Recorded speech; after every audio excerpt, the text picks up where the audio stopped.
We are watching Justin POV as he works to qualify for the RLCS, the Open Qualifier 2 for Major 1. He's trying to make it to the top 16, which I think would be the technically official way to start that. Now, back in the day, we used to say it a little simpler. You're just trying to make the regional or the main event for RLCS, but now it has a little bit wonkier name. Now, if it wasn't already clear, Rebellion falls victim to this new qualifying format because you might be wondering, well, wait a second.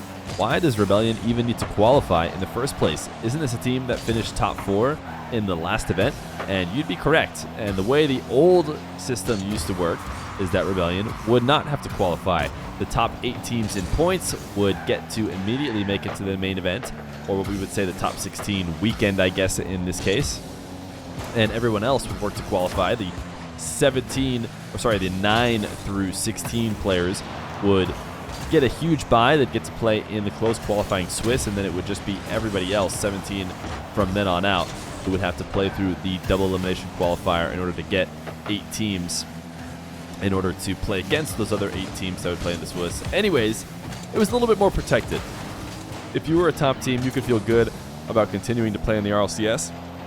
And if you were a top organization, you could feel good about picking up one of those teams and being sure that they would be playing in the mainstream every week, because that is one of the reasons why this is important. Now, whether or not you're worried about it from the org angle, it is nice for the esport in general, not just the orgs. If you're just a fan who likes to watch, let's say if you can't get behind worrying about the companies, making money, let's just think about the fans out there who maybe only know Justin and just want to watch Justin, and they used to know for sure that Justin was going to be around because, especially after he played as well as he did the previous regional, Justin was going to be around to play next time that mainstream turned on. But unfortunately, that won't be the case anymore, and Rebellion is our example. So why is that? We talked a little bit about how it used to work. What do they do now? Well, what they do now is they take a double elimination bracket with every single team, whether that's Rebellion, who got 4th, or G2 Stride, who showed that they were better than everybody in North America in the first regional. They're going to have to play again, which means, if it weren't for a couple buys early on in the seeding, they'd be playing against the worst possible team, which, according to the rules, could be a team of Plats. So that's right. They have G2 Stride playing against a team of Plats early on in this qualifier just to see if they can still handle the Plat meta, even though they've shown they could take everybody down. So that is how it works now, and that means that Rebellion, despite getting top 4, is not safe. And they found themselves actually here trying to qualify for top 16 on their last life. They already dropped the series, and now they're playing TSM. So you might be wondering, well, why didn't these teams just get good? If they're good, they just need to get good, play in the qualifier, win, and make it back. And I'm not going to feel too sorry for them if they don't happen to do that. Well, on top of the fact that it can be really tough to play consistently against, the teams just outside the pro level. And, there's a reason why other pro leagues don't have their best teams every single time having to play through a qualifier of every single other team. There's tons of reasons not to do that. But even on top of that, that is just assuming that the qualifier is ran perfectly and allows for, fair competition. And we're going to talk a little bit about why that probably isn't the case. First off, double elimination in general just isn't the best way to get 16 teams. It makes a little bit more sense if you're playing all the way into, one team winning. Because if that's the case, even if you kind of get seeding wrong, the reality is, you could put the best team against the second best team in the very first round of a double elimination bracket, and as long as it works all the way to the end, in theory, that second best team will find their way back and will still get second place. Now, the way it works now, maybe first and second isn't the best example of it, but because the double elimination bracket essentially ends early, as soon as you have your top 8 teams from the upper bracket and then your the next 8 teams from the lower bracket, there's a chance that many teams won't even cross over, and it starts to rely heavily on proper seeding. Everybody needs to be seeded properly such that the right teams play against the right teams in order to see who ends up making the qualifier. And the reason why this one actually didn't work out wasn't necessarily because the seeding was terrible. Rebellion did lose to G Bufo, a match that they should not have lost, that essentially gave them G Bufo's seed, and that's put them against TSM when they otherwise should not have been having to play against TSM in a lower bracket to qualify. Neither one of them who made the the regional should be having to play against another team who made the regional, assuming nothing else went weird. But they did, and the reality of double elimination is that because it relies so heavily on seeding, I'm not sure that the RLCS is seeding these teams perfectly enough, and they're making them play best of threes that can be really easy to slip up if they happen to not seed everybody correctly. Now, this was game number 2. Unfortunately, Rebellion did go down 0-2, but we're going to check out game number 3 coming up next. Hopping back onto Justin POV for game number 3 of Rebellion against TSM. As I talked about before, best of 5 winner advances. It is currently 0-2 in favor of TSM in the series. Now, if you guys haven't watched EU RLCS this weekend, I am going to slightly spoil it because there's something I want to talk about here, and that is because I want to talk about Feer. Feer actually tweeted out some of the complaints here about the format that are going to match some of the things we're talking about. He also made a good point that I wanted to bring up. But the reason why I bring up his tweet is because he seems to be trying to use his position as a coach of a team that just won a regional. If you guys didn't know, that was a spoiler I wanted to protect you against. I gave you guys enough time. But Karmi Corps won the regional this last weekend.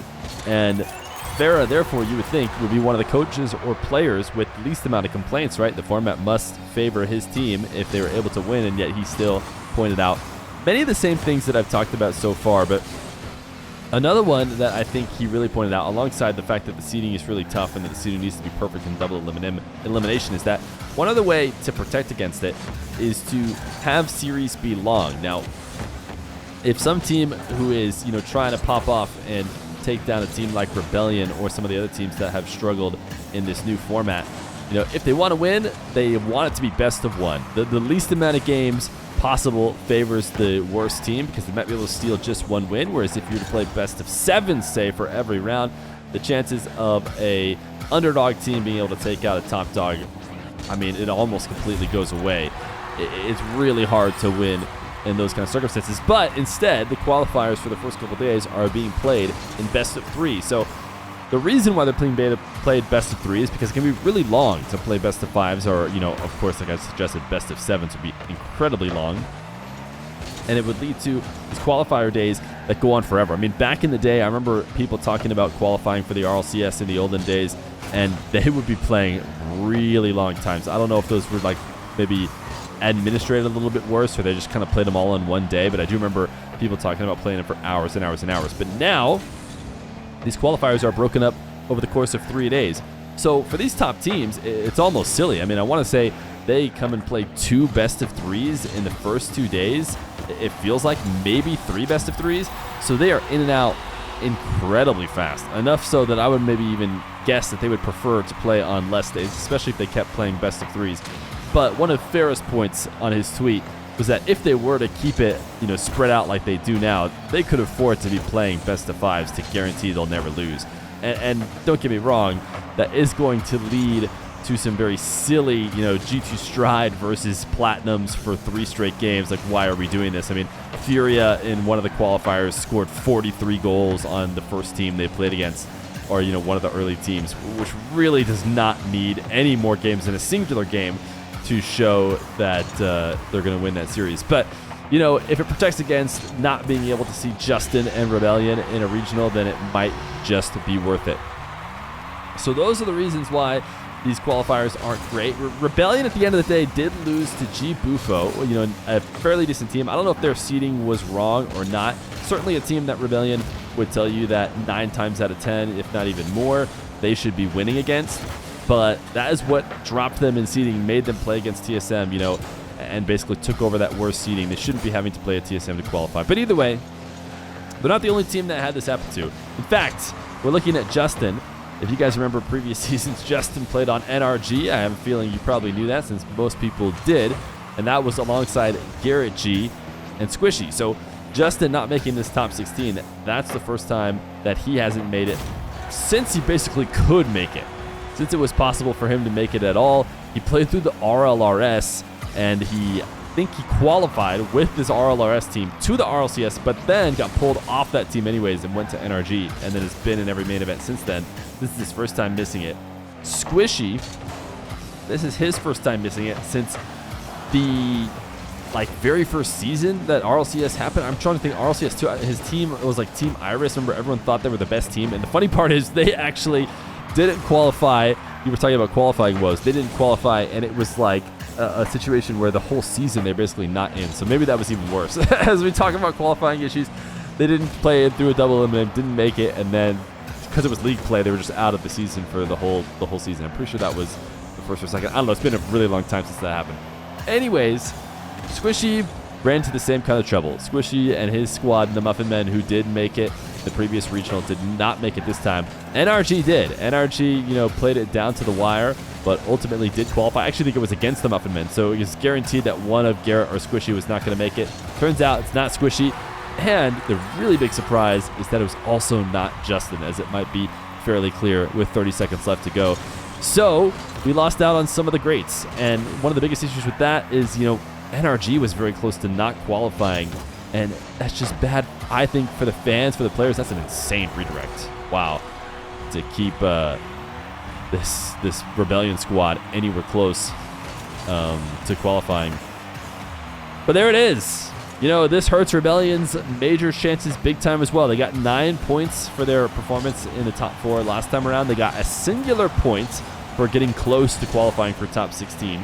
That puts them at 10. It puts them likely, outside the top 8 once all these other teams get points from this regional. There's a good chance they'll get more than just a couple. So Rebellion, realistically, they lost out on their major chance here as well. And I just think that it doesn't make sense to put these guys through the ringer every single time. There's going to be a couple anomalies no matter what. I mean, and people will always just say get good. They'll say get good forever. But I knew it was going to be this way. I shouldn't say that. That seems a little smug. I knew that something like this was going to happen, and I didn't like it. Everyone was talking about, this is going to make the qualifiers 10 times more hype, but nothing about these top teams not being able to make it seems hype to me, especially because there's just going to happen on another weekend, and one weekend from now, those teams that absolutely popped off and were able to sneak in, they're just going to get farmed in the Swiss and, not give us as good of a show as a team like Rebellion would have. So There's lots of issues with the new qualifier. I don't know if they're ever going to fix it. I think one of the biggest ones would be to just give those top 8 players or some other players, buys deeper into the RLCS, if not just directly straight into that main event. And it's so crazy that even one of, the top shills, Johnny Boy, I think when they were talking about when I think it was Jack during one of their podcasts was suggesting that everyone was going to have to requalify, even Mr. Shill, Johnny Boy, who's been trying to say nice things about it, which I appreciate, actually. Even thought, no way, that's not true. And it turns out it is true. It is 100% true. Everyone has to requalify, and, something like this is going to happen. I don't know if it's going to happen over in EU as well, because Gentlemates were actually really close to not qualifying, and they got second in the regional. Will that happen again next time? If it will, people will start to riot. This time around, Justin was the victim. Who knows who's going to be the victim next time?